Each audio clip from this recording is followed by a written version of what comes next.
Those Damn Ross Kids is a podcast for adults, and the opinions expressed do not reflect the opinions of our employers or even ourselves. We'd like to hear from you. Give us a call at 419-528-TDRK to leave a voicemail, and we just may play it on the show. Oh, nothing. Sorry, I had to turn off the fan. Oh, nothing. I had a ceiling fan on. Yeah. Which happens to not be that great for the recording, so. It was bothering me. What was, the ceiling fan? Or me being away? No, just the ceiling fan. Okay. Yeah, the chain was knocking against the lights. The globe. Okay. Yeah, at roughly 72 beats per minute. Like a healthy heart. I think you're sick. What do you mean? Like 72 beats per minute. I'm not actually counting. How many times am I punching you a second? I don't know. It hurts. Those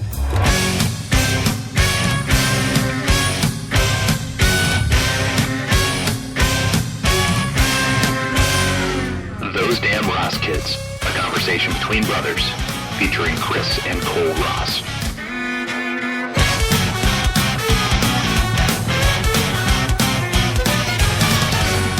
If I was sick, I would have actually loaded up some kind of web app and countered it.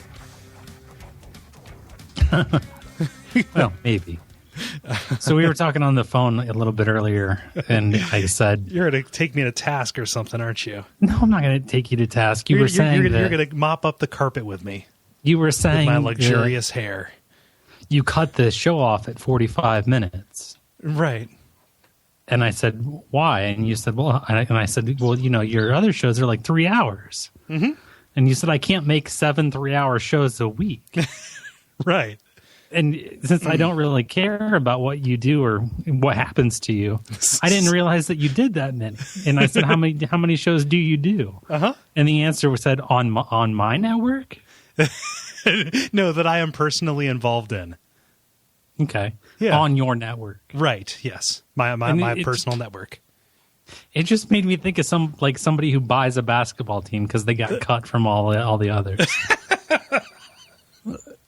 Oh, you're like a dictator and people lose to you on purpose. Who's losing to me? The listeners? I mean, obviously they're losing, but I think the world. Yeah. This is just a bad name to download. It's like an unceasing sewage train that just kind of dumps out. That's so bad. You have access to the page. You can go and see how much shit is on here. Kris, some people say I'm taking my ball and going home. You're like, I'm going to build my own court. Well, yeah, no, I mean, so the network was built up, kind of as a result of my depression about not getting a job. That's what you're referring to, right? No, I'm not referring to anything. I'm going to allow you to dig your own hole. No, but just you chose that metaphor. You chose that metaphor about, I'm taking my ball and building my own court, right? No, I mean, yeah. I was doing, so it started with DTR, which I continue doing after college to stay close to my friends and keep my chops sharp, right? And then we did this thing because we really like You Look Nice Today and Yeah Dude and a bunch of other shows. We're like, we can do that. We have a good rapport. Sure. And banter. Then, what's that? We have banter. We have banter. Yeah, get a little back and forth going, some a dialogue. Jib-jab. Yeah, some jibber jabber, as Mr. T would say. Oh, you are on point, my friend. What do you mean? I was listening to another podcast today. Okay. Not yours. Not one of yours. It's really, really hard not to listen to one of mine because there are others. Turns out they build the walls of the internet higher because you're filling it so quickly. Oh man! So I am the internet's Katrina. Good taste is drowning. Drowning. Yes, there we go. Sorry. And on this other podcast, they were interviewing Ice-T. Okay. Actor, rapper, Ice-T. Yeah, a Renaissance man. Yes, of course. Like Danny DeVito in the movie The Renaissance Man. And they bring up the fact, exactly. And they bring up the fact that back in 1985 or 83, one of the two, Ice-T wrote the lyrics for an after-school like positive news album that Mr. T rapped on. Okay. And they say, well, what was that like? And Ice-T's like, well, they told me they were going to give me $25,000. So I said, shit, I can write that. And they're like, well, what was it like to work with Mr. T? He's like, well, he's like back in '83, Mr. T, well, he wasn't taking too much instruction. I love the idea of like working with Mr. T as a loose cannon in the studio. Exactly. So he's like, so I asked him, I said, hey, Mr. T, what you doing for Thanksgiving? Mr. T said, I don't eat. So what are you doing? What do you do, Mr. T? He says, I feed the hungry. I clothe the naked. Oh, I know that this is just parroting stuff that was on another podcast. Well, it wasn't. They didn't make it up. Like this is Ice-T saying this. Yeah. Oh, it was incredible. Oh, which podcast was it? Was that Bullseye or something? Yeah, it was Bullseye. Okay. Mr. T wasn't taking much instruction. He was feeding the poor and clothing the naked. He did not eat. What do you do Thanksgiving? I don't eat. Which interesting fact I learned from that is that Mr. T came about from winning a best bar bouncer competition. Yeah. Didn't know that. He did. He wanted to be a dancer. So he also really yeah. I deadlift the most necklaces. Oh man, doing the bum toss. Yeah, it's a hard squat life. What's that one factoid that we always like to say? Mr. T has T-cell leukemia. I think that's what it is, or 3 nipples. Like Scaramanga? Chlamydia is curable? I don't know. We have a lot of stuff. We do. The female orgasm is a myth. Yeah, exactly. Yeah. Female can only orgasm when she drinks straight from the Holy Grail. I think that she might have just been lying to me. My bad. Yeah, so why is Mr. T such a salient and powerful cultural touchstone? The Holy Grail's gone. They put in a lift chair. What? Why not? I don't understand. Like the bridge in Indiana Jones: The Last Crusade. Mm-hmm. Yeah. No. Like why is Mr. T such a salient cultural reference even now? 40 years later. I think it's because he's timeless. He is. What was he? He played Kimbo Slice in his biopic. I don't know. Kimbo Slice played him in the biopic. Exactly.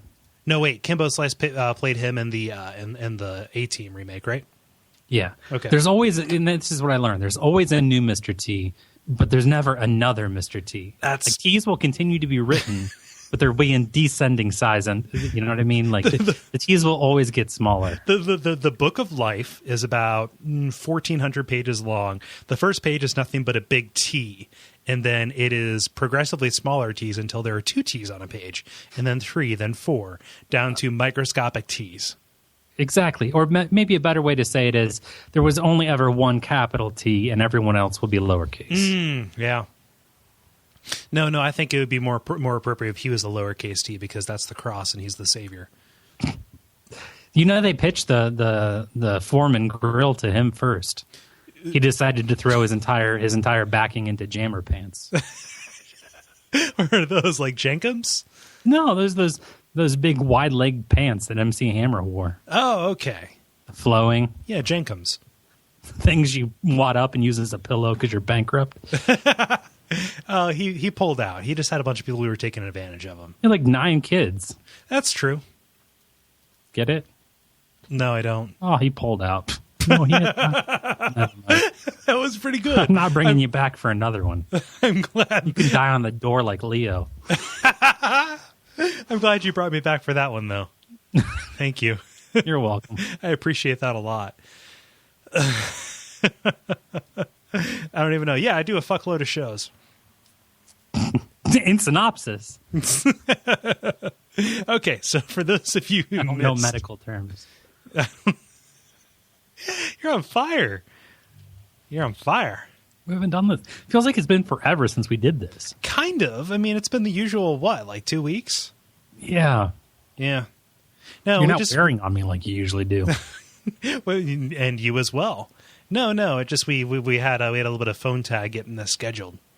Yeah, we scheduled it like what 4 times? Yeah, 4 or 5 times. Busy life for not doing much. Yeah, I know, right? Like I've got nothing going on really. All said and done. Missed you at the Father's Day get together. Yeah, though. sorry about that. I had to go to a mountain goat show. Okay, You a fan of live music? I can't. I've seen in person the Eels and Casey and the Sunshine Band. Oh, you've like existing where we exist. You've likely been to see like maybe Phil Dirt and the Dozers. Mom and her friends probably took you Like to see maybe that. like once. Yeah. I haven't seen a lot of live music. Well, wait a minute. So like 10 years ago, we went to see the Eels in Cleveland, and that was the last show that you've been to? Yeah, you you didn't wear your panties that night. What? You took them off and threw them on stage. Ah, no, he walked right by me. Yeah, he did. So Mark, he started up in the balcony playing his harmonica. Speaking of letters. What? Oh, E, yeah. Mr. T, E, yeah. Yeah, Mr. E. Yeah, Mr. E's Beautiful Blues, huh? Oh, man, wheels within wheels, Chris. Yeah, no. It started up in the balcony, and then he came down, and I was right up by the stage, and he walked past me and hopped up, and it was a good show. I liked that show. No, I went to see the Mountain Goats, and I discovered that a perk of living where I live is that a bus line runs right to this concert venue. So I was able to get drunk as fuck. You there? Yeah, no, you got wrecked. Yeah, so that was that And was then got on public transportation. which is what it's for. Chris, can you name one other reason that public transit exists? Germ study. I did not touch anything. It's difficult because I usually like to hold on to a rail or something like that. You know, like right now I'm clutching the edge of my desk. I refused to hold on to the rail. So I sonic spun on the floor to maintain position. Yeah. I rode on my Segway so I would stay gyroscopically stable. There you go. Yeah. No. I put a reference in there for you. You sonic spun to maintain position. No, I get it. You got that? Yeah. So you go to see live comedy though, right? I do. Yeah. Yeah. No one notable. I've seen some people back in their day. No, yeah, you discovered a couple of people. No, I didn't discover them. Sent a couple of letters to the networks, I didn't like, oh my God, you got to come tonight. And then they put them on stage. It was like they were on the bill. Okay.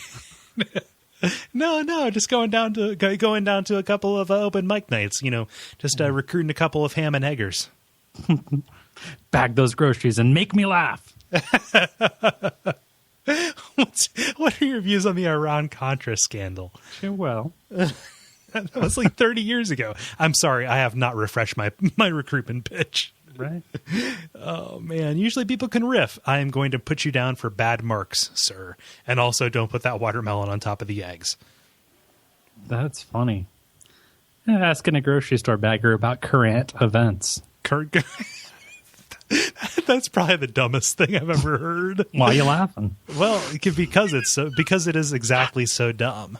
Oh, my bad. That's pretty good. So, Chris, what episode is this? I have no idea. It is episode number 100. I don't know where I looked. I talked off mic. There's a wall there. You were looking up at your beautiful mind wall. Yeah. Yeah. I guess. No, it's episode 119 of the comedy podcast, Those Damn Raw Skids. My name is Kole. I'm Chris. And we're here to entertain your asses with a preamble and then a prepared set of remarks about current events. Now I'm not going to be able to unsay it. Yeah, well. I mean, technically the edit function on this computer, this program that I'm recording to, is the unsay button. Could just make it a lost episode. We've done that. Yeah, we've done that. But I've held on. That was a horrible episode. I've held on to those, but I've not gone back and listened. The one was lost because of technical difficulties, but the other one was just horrible. Yeah. No, we're not afraid to call him Mulligan. You know, if you've listened to the stuff we like we're proud to put our names on. Like, just imagine how bad something would have to be that we are not. That we're not going to put our names on it. Oh, it was bad. Yeah, it's there. I just don't want to listen to it. No, I think I suffered a head injury or something. I'm pretty sure I was depressed. Oh, man. I can count on two hands the number of episodes where I haven't been depressed. Oh, So, yeah. Chris, do you want to tell me a story? I will. There's a British guy. Off to a good start. He is 39 years old. Okay, middle age. He went into a bar. As you do. Had placed an unidentified object under a woman's skirt. Was it a camera? The police were called and they said that he was trying to take a photo, but police said the suspect told them, quote, "Maybe I was trying to light a fart. It could have been a joke. Maybe someone says, I bet you a $5 you light her fart." I don't know. Suppose maybe I'll walk up to a lady and she's had some flatulence. So I say, "Hey, lady, I've got a lighter," and maybe spark up one of your flatuses. That's funny. Sounds like burnt salmon. That's what happens when you light a flautist on fire. Oh. Bleh. Boshkis. So did he really phrase that? Like, yeah. Maybe I was trying to light a fart. Yeah, it's a real nice skirt you got there. It'd be a shame if something ching happened to it. Maybe he had that lighter app on his phone. So stupid. Did I mention I went to a live concert here recently? Fortunately, people were cool enough not to do that, but I fucking hate that. Why? When people hold up their phones as a flashlight? No, because I'm not a retard. As a mirror? No, because again, I'm not one of those words that I'm going to have to bleep out. You don't need a mirror app. You just reverse the camera. I know, but there's a camera facing you, and all those apps is just a way to like send that camera to something that has like a frame around the edge. Oh, yeah. Is it mahogany? I think that there's a microtransaction. There's an in-app purchase, like it gives you like just like a regular, you know, like a bathroom mirror, like with those little plastic brackets around it that holds it in place. Looks like it holds it in place, but then you get like a nice like gold leaf finish Oriental dragon kind of that's feel. where you bought a kid. What? A microtransaction. No. That's when you buy a baby? I don't know. I think you missed it. You buy a fetus. Have you seriously never heard the word microtransaction before? No. Oh, wow. I forget that not everybody swims in the same sea I do. We are ships passing in the night. Careful. What? It's nighttime. You shouldn't be driving a ship. Yes. No, all ships find port. Oh no, sun's coming down. It was until like 1790 we figured out you could drive a boat at night. Chris, that's technology. That's the advancement of the humankind, the race. But yeah, so was that really the way that he phrased it? Like, you know, there's no way to prove I wasn't doing this stupid thing. Prove it.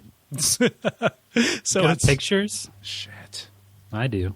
Got like 7 of them. Oh man, so it's a hypothetical upskirt. Yeah.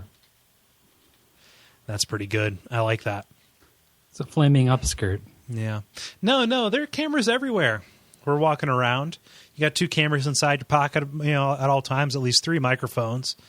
If one was a conspiracy type, you'd say, "Hey, maybe somebody's watching me." Chris, I want to talk to you about something really serious. Okay. The NOAA, the National Oceanic Association Advancement, something like that. I don't know. The weather people, weather.gov. They had to, recently in the past couple of weeks, issue a statement outright saying that mermaids do not exist. Because some channel, the History Channel or some garbage, is putting out these documentaries like talking about proof that mermaids exist. And there's a certain percentage of people who believe that mermaids exist. Okay, it's like mermaids. That's only if you like get them angry. It's if you they turn into mermaids if you don't cut up your 6-pack holders. That was dumb. Sorry. No, it's cool. So it's like 9% of Americans believe that everybody gets one. You let that one slide. Oh man. Oh, that's on that one show that was funny that happened. Oh yeah, the Spider-Man. Yeah. Oh man, got that talking baby. That one show that was funny. That chicken. I have letters where you were proud to watch that show. Yeah, I know, right? Yeah, I have them. I was 14. Were you that old? Yeah. You went in 2001. I was born in 87, so I was 14. I went. Yes. Like I went to fight mermaids? Yeah. It was your penance for not cutting up your 6-pack holders. I'm going on mission. I'm on mission. I'm on mission for mermaid. These mermaid menaces have plagued our beach communities long enough. No. Can I give you some other stats, Chris? Yeah, go ahead. 14% of Americans believe that Bigfoot exists. How many? 14%. Yeah, that's probably right. There's always 10. Yeah. So imagine that you know 10 people. 1.5 of them. Okay. 1.5 of them will have a conviction that Bigfoot exists. I'm speaking specifically of the American Northwest Sasquatch, or Sam Squanch, right? Okay. 29% believe that. Go ahead. Squanch. 29% believe. If I ever check into a hotel under an alias, my name will be Sam Squanch. Sam Squanch. That's pretty good. But 29% believe that aliens exist. Okay. Now that doesn't seem unreasonable to me. That aliens exist? Yeah. That 29% of people believe that aliens exist. I think that is a vague statement. Do you believe that? I think that it is narcissistic and small-minded to believe that in such a large and infinite universe that there is no other form of life that could exist, given that the conditions for life that we know of are just that one rock can be a certain distance from one kind of star. It has to happen statistically out there. Now, do I believe that aliens have come and, done stuff to our butts? Not really. But yes, aliens do exist. I believe that wholeheartedly. I had no idea you held such a strong belief that they didn't. What do you mean? You did explain why you don't, right? What do you mean? Why I don't believe that they've been here? Oh, it's a maybe. Yeah. Okay. Yeah, I believe that. No, everything that you said led me to believe that it was a maybe. And then you concluded with, so yes. So, no, I figured you were asking to clarify. All the evidence that you just gave was a maybe. Yeah, no, I believe that it is... in conclusion... it is statistically less likely that we are alone in the universe than if we, than that we are, not alone in the universe, right? Probably. I mean, there's a lot of room out there. Exactly. That is literally all that I am saying. And given how many light years we are away from anything that is cosmically relevant, we're not going to see them, unless we meet them halfway somehow. Yeah. Yeah. What do you think? Well, I think that I like to put it into something that everyone can understand. To start. Because I didn't. No. Let's just say, because they tell you that space is constantly expanding. Mm-hmm. Okay? So if you were to say that when you turned 18 and you were an adult, they gave you some clothes. You were just issued clothing. And those are the only clothes you were ever going to have, and that's just the way it was. And they gave you, clothes that were, 3 sizes too big. Right. You would expand to try to fill the space. Right. Otherwise, you'd be wearing goofy But we clothes. all have a closet full of shit that we really can't wear. We have, you might, in varying levels, you have stuff in your closet that is too small for you, yet you don't shrink to fit into that space. Right. So I guess what I'm saying is that if there's that much space and it's constantly expanding, there has to be growth. Mm-hmm. And that's why there has to be something. I'm not saying that like fully developed or anything like that, but there has to be something in a state of progress that is building to something that's going to take up that space. Yeah, even if it's just like a little protozoa somewhere out there a million light years away, that is still alien life, right? Yeah. I'm not saying that they are, hyper advanced with psychic powers and faster than light travel. I didn't rent its shoes, Chris. It's not taking your turn. No. I mean, on a long enough timeline, you're going to run out of lead. But 29%. So given that view, given that we are both relatively rational people and we have those we have those sound arguments, I'm more curious about the other 70%. That don't? Right. You're suspicious of that. No, I'm just curious as to what their reasoning would be. And finally... It's probably God. But I don't believe that the existence of aliens disproves God. They do. Okay. Yes, but I believe it's not relevant. Oh, man. I'm pretty sure that dinosaurs are like scientists' craft projects. Yeah. No. Isn't that cute? Woody Bill? No, that's neat. The fundamentalist argument against good thing you have thumbs. The fundamentalist argument against dinosaurs is either that humans coexisted with them. All you have to do is go to Erlanger, Kentucky, and go to the Creation Museum to see their dioramas.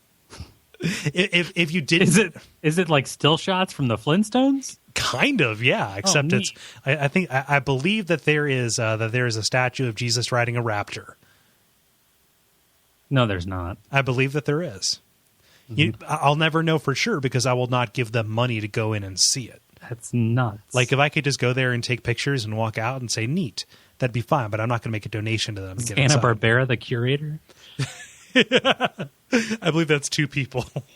Although they got into... No, it was two people, but they are one person now because of a Jeff Goldblum-esque fly accident. Hannah ate Barbera. Yeah.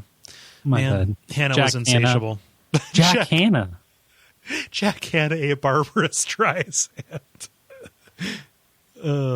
Man. No, isn't that the guy from the zoo? Yeah, it is. Columbus guy. Yeah. All right. Yeah. I loved Wally Gator. Zoo man. Great bait. Chris, but finally, this is the one that this is the meat of the matter, okay? All right. How many people do you say are like in your close circle, right? Like so for instance, maybe like 3 or 4. Yeah. Oh, okay. So maybe expand a little bit more. I work with, let's say, in my office, there are like, just for purposes, 40, 50 people, something like that, right? Let's say hypothetically 4 of them know your name. That's because I have withheld that information. So say there are 100 people that you know. Like you could look at their face and say, "Hey, I know what your name is." Oh, okay. Well, that's not the same question, but go ahead. I'm sorry. Okay, so of those 100 people, 4 of them, Chris, 4 of them believe that reptilians control the world.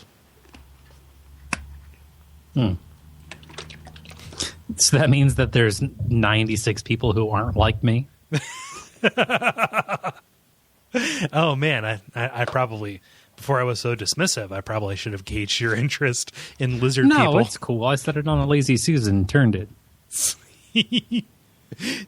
No, I see what you did there. You subverted expectations. So yes, and let check me pull off this yes. mask. Yeah. Yes, and yes. Yes, and yes. No, that's So yeah, I See, so this goes back to the lizard people, right? Yes, it goes back to the reptilian lizard people. Have we talked about the reptilians? You mentioned it. I didn't believe you. No, it's a thing. The Earth is hollow. We are on the inside of the hollow Earth. On the outside, on the outside of the basketball, that is where the reptilians live. They're shapeshifters. All right. Shapeshifter. That's just one thing I don't understand. Now, there's just one thing I don't understand. What are all these shapeshifters? These shapeshifted reptilians doing just laying around. Now listen here, see? up here in the highest reaches of government. I'll leave you alone after this, but now you want some popcorn? This is gonna be a minute.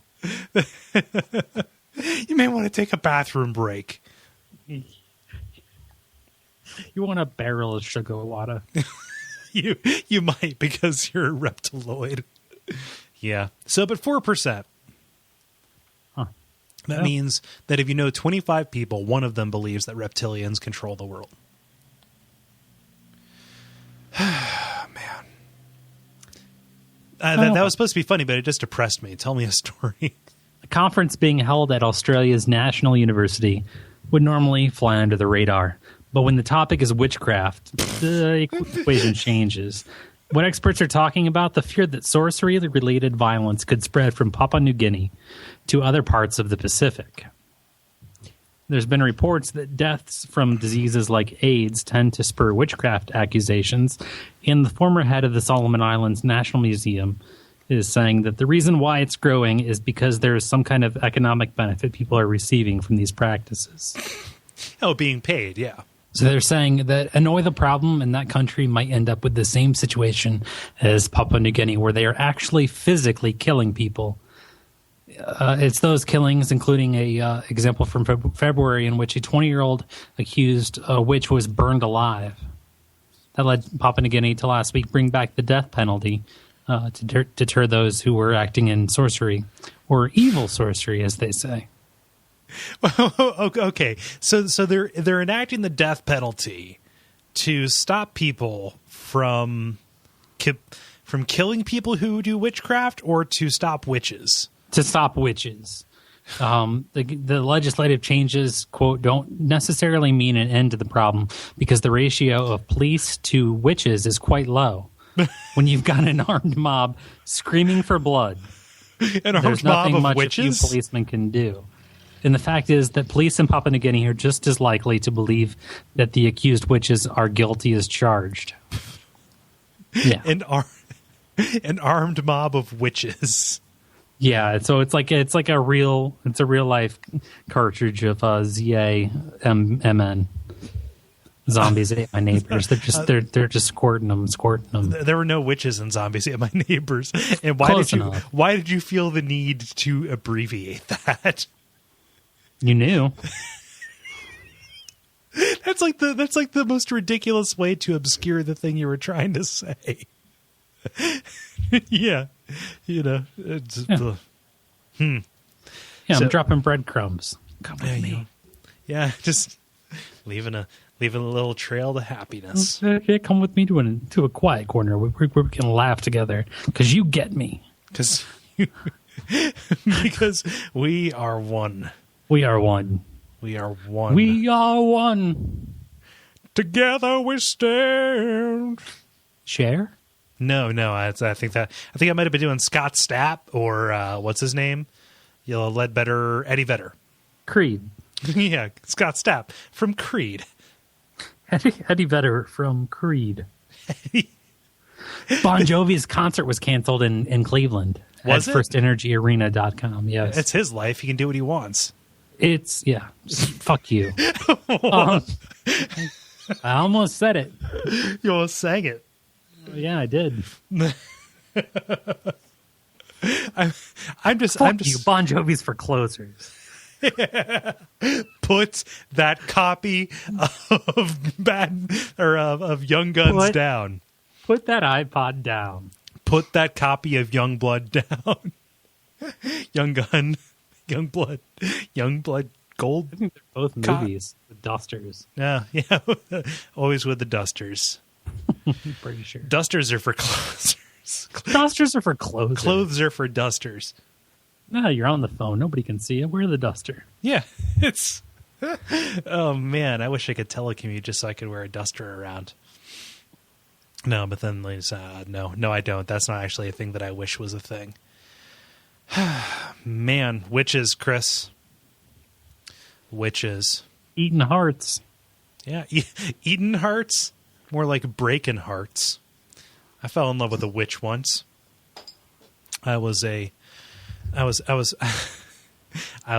corporate middleman middle manager, just running up, never really allowed to advance beyond my boss. His name was Larry, you see. She had a mom, you see, and an uncle who was really effeminate. My best friend, he was an astronaut. He was dating a fucking genie. Had to serve him. I don't know, man. It was a crazy neighborhood. There was this couple that moved out from the city to the country. And up the street, there was this creepy house with this Frankenstein's monster who was married to a vampire. And they had this hot chick as a niece, and they called her the ugly one. Wasn't half as bad as, the house down on the corner. The other corner, you see, where it was an old bigot and his liberal daughter and son-in-law. I love TV Land.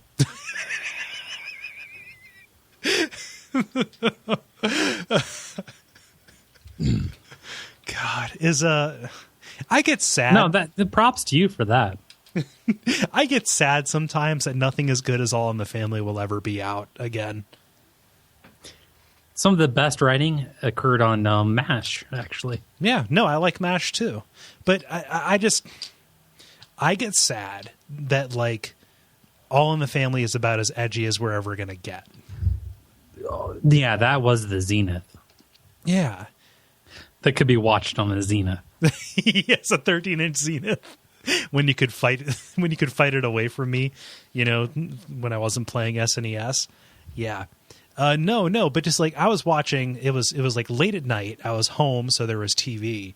Home by that I mean Mansfield, and Cheers was on. It was on network television, and they were bleeping Cheers left and right. Not bleeps, but it was like little silence, right? Slip sliding away, and I was like, how crazy is this? That a show that was out 20 years ago, we're bleeping that because they're saying "damn." Like Cheers is the most wholesome thing in the world, and they're bleeping it.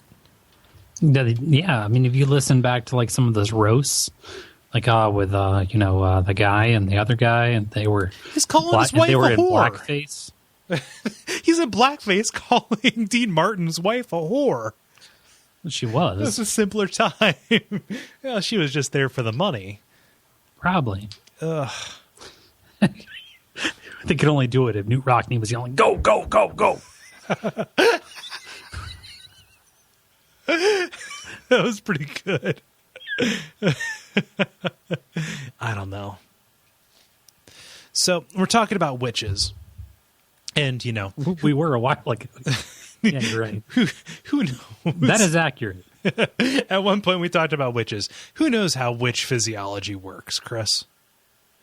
Do they eat children? Do they eat bad wishes? I don't know. But there's one woman who, it seems, is bound to find out. Her name is Navina Shine.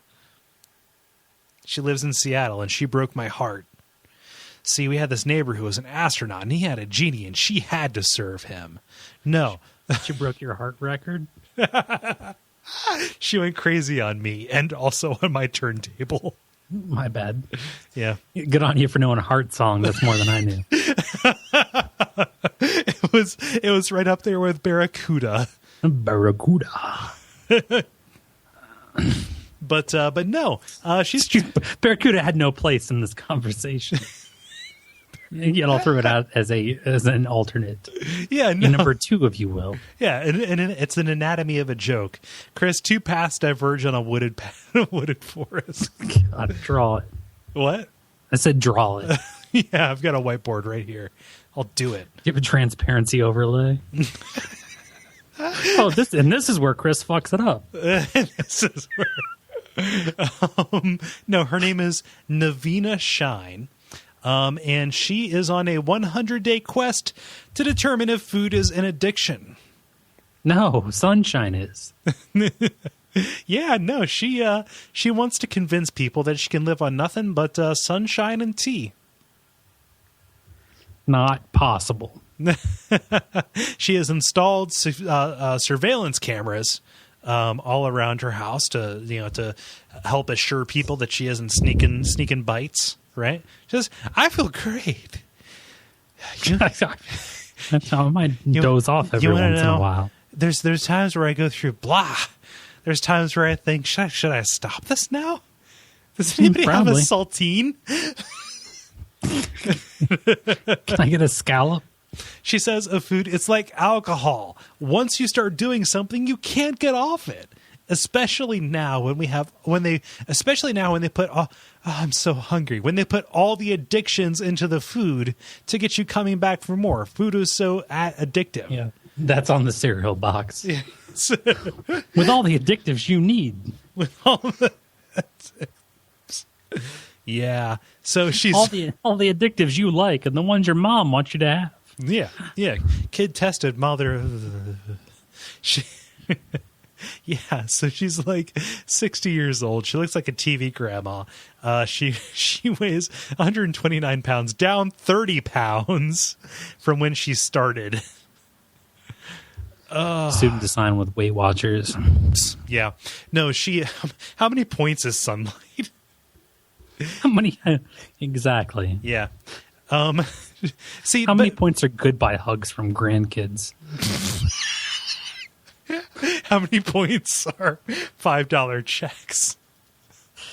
God. Good Lord. Yeah, no. But see, this seems like an act of faith, right? It's the idea that, it's kind of like the Buddhist gurus who insist that they live on like one lentil a year, right? Like I've got chlorophyll in my skin or something, right?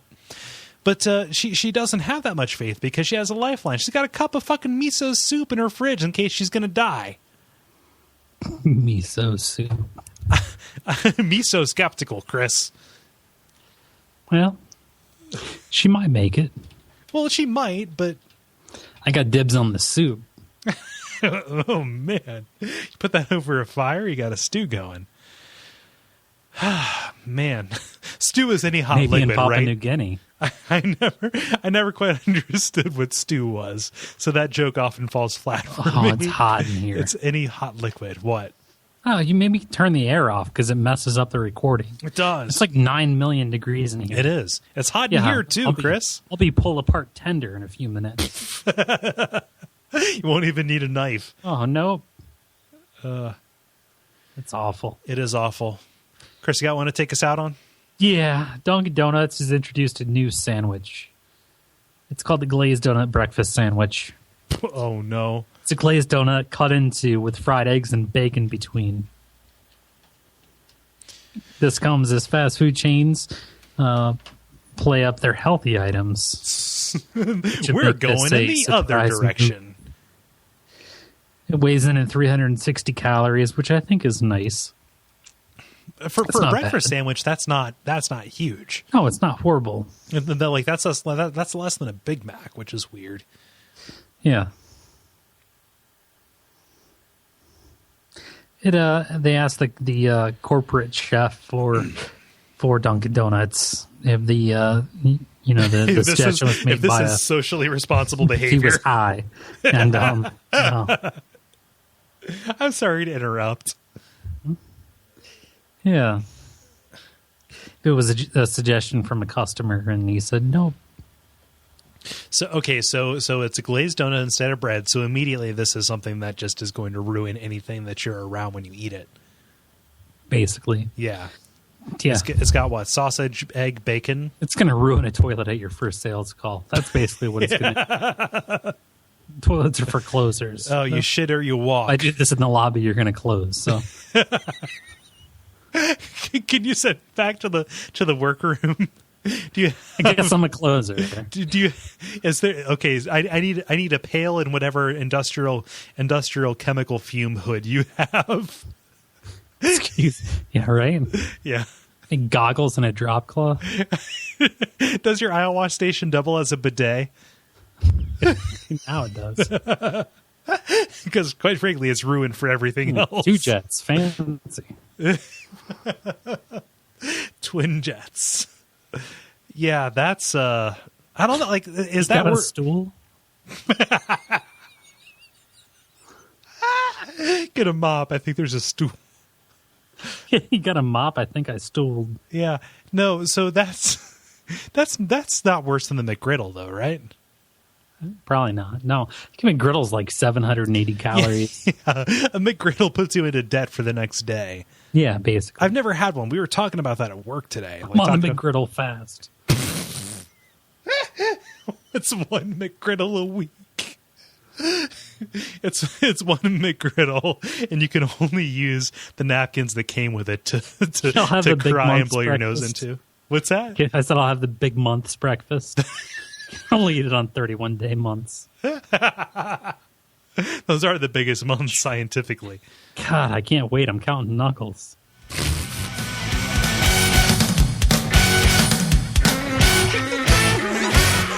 This has been Those Damn Ross Kids.